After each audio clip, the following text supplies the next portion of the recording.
Hello everyone. Today, I'll show you how to replace the battery in your Vtech VM5271 baby monitor. Let's get started. First, flip the monitor over.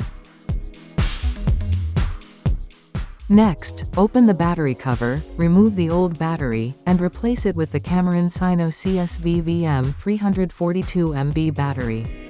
Put the battery cover back in place.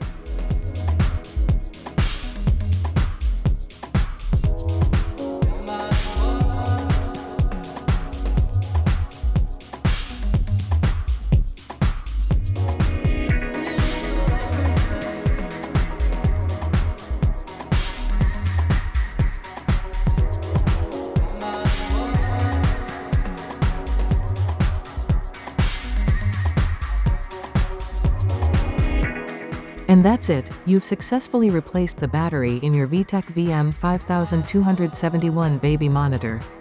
Thank you for watching.